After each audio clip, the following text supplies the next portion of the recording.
The South China Sea churns with tension, its waves reflecting the storm of geopolitics above and below the surface. In these contested waters, a Chinese Coast Guard vessel looms over a much smaller Philippine supply boat, the two locked in a dangerous maritime dance. Suddenly, a blast from a water cannon erupts, an unmistakable warning shot, captured on video and broadcast to millions around the globe, igniting debate and concern. But this is more than a simple territorial dispute. It's a modern echo of a much older, deeper story that continues to shape the region's destiny. Nearly 2 centuries ago, foreign gunboats, symbols of imperial power, forced their will on a weakened China, leaving behind a wound that is never fully healed. Today, every Chinese patrol, every assertive maneuver, is more than a show of force. It's a message to the world. Never again will China be dictated to in its own waters. The shadow of the Opium Wars looms over these tense standoffs, a constant reminder of humiliation and loss. Steel ships and water cannons have replaced wooden hulls and cannonballs, but the underlying message remains unchanged. China will not be humiliated again, no matter the cost. For Beijing, these actions are not acts of aggression but acts of correction, a determined effort to right the historical wrongs inflicted by foreign powers. The memory of British gunboats is etched deep into China's national identity, fueling a belief that only strength and vigilance can guarantee true security. When Chinese leaders speak of sovereignty, they do so from a place of historical grievance, their words echoing the pain and pride of generations past. The past is alive in China's present, shaping every diplomatic negotiation and every military maneuver, guiding the nation's hand on the world stage. Headlines about trade disputes, military expansion, and regional tensions are all rooted in this foundational trauma, a trauma that continues to inform policy and perception.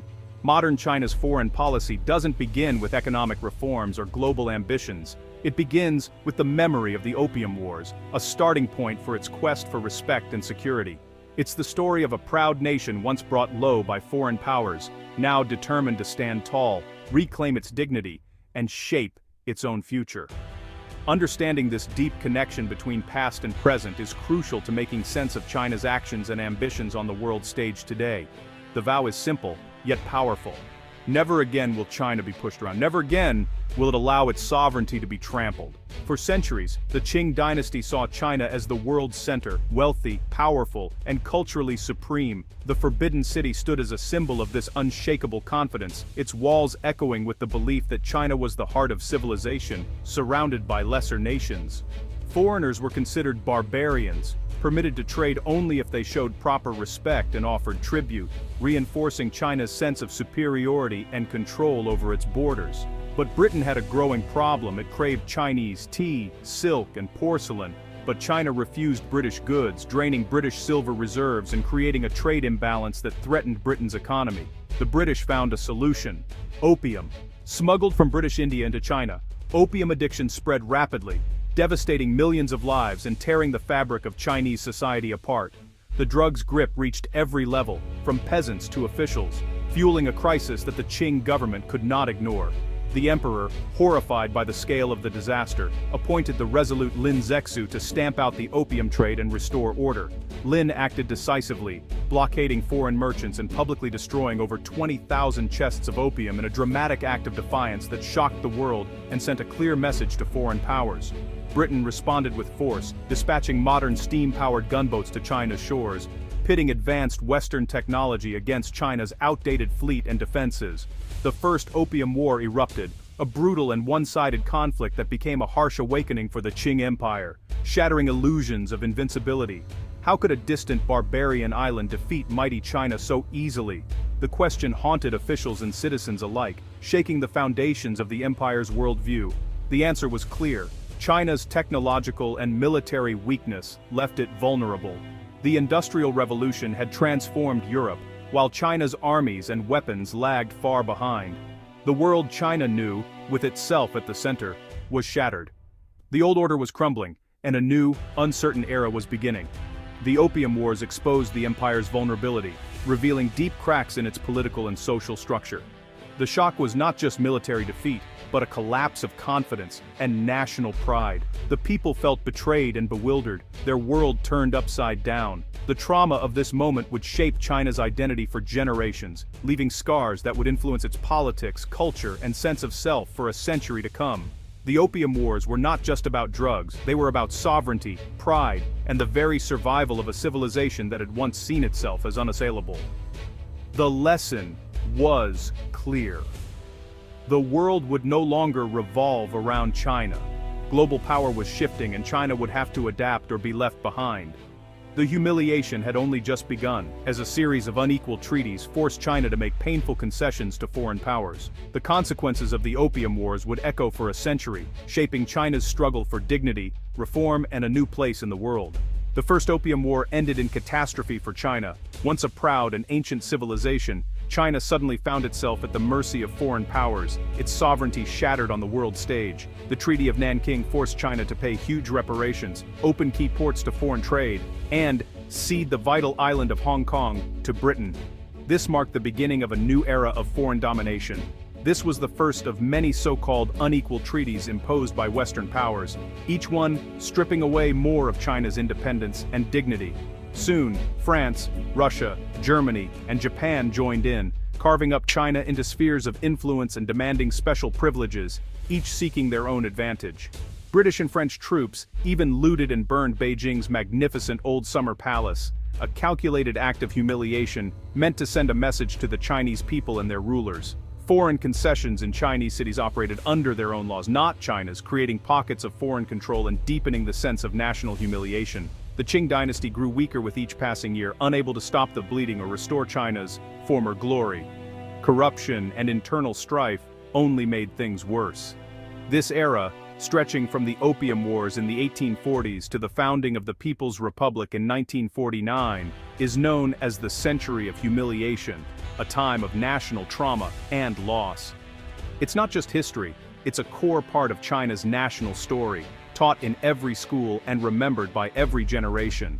The lessons of this period are deeply ingrained in the national psyche. The narrative is clear: a proud nation victimized by foreign aggression, brought low by superior power, but never truly defeated in spirit. This memory unites China in a shared sense of grievance and purpose, fueling a determination to never let history repeat itself. The lesson is simple but powerful: never again allow outsiders to dictate China's fate or undermine its sovereignty.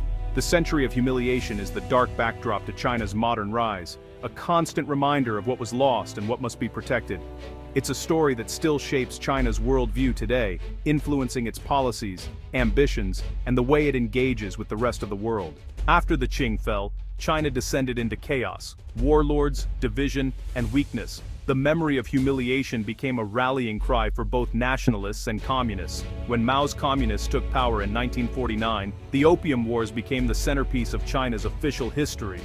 Textbooks, films, and holidays kept the scar fresh, uniting the country around a shared enemy and a mission: never again. The party argued that only strong, centralized rule could prevent a repeat of the past. The Opium Wars were recast as the start of a heroic struggle against foreign oppression. This narrative justifies tight control and fosters suspicion of the West.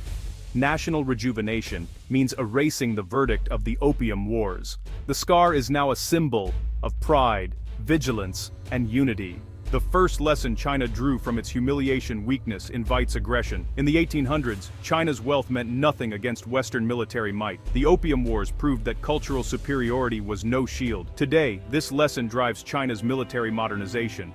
Aircraft carriers, stealth fighters, and missiles are built to ensure China is never helpless again.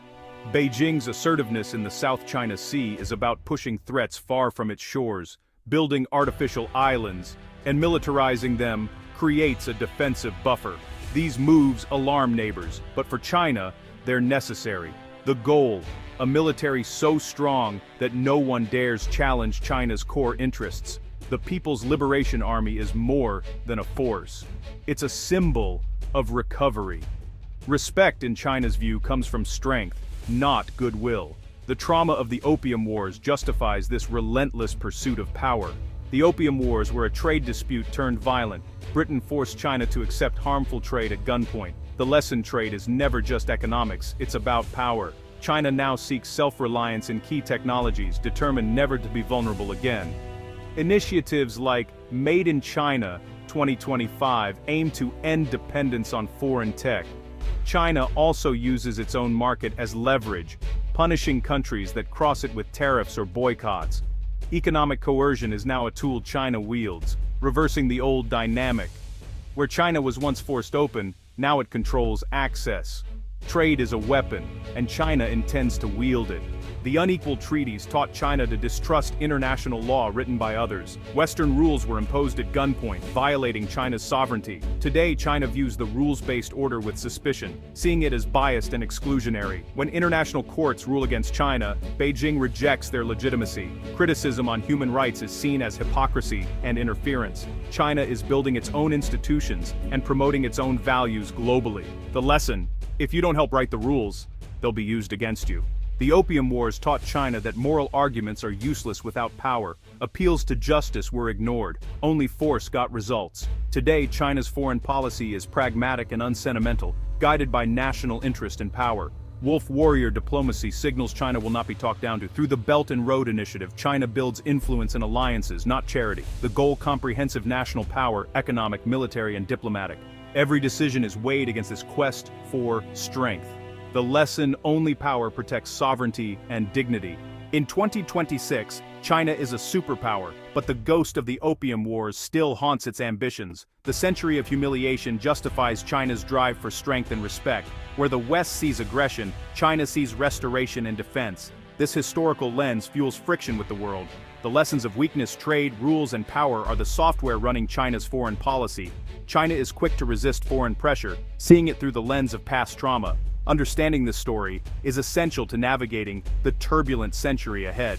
For China, the past is never dead. It shapes every move today.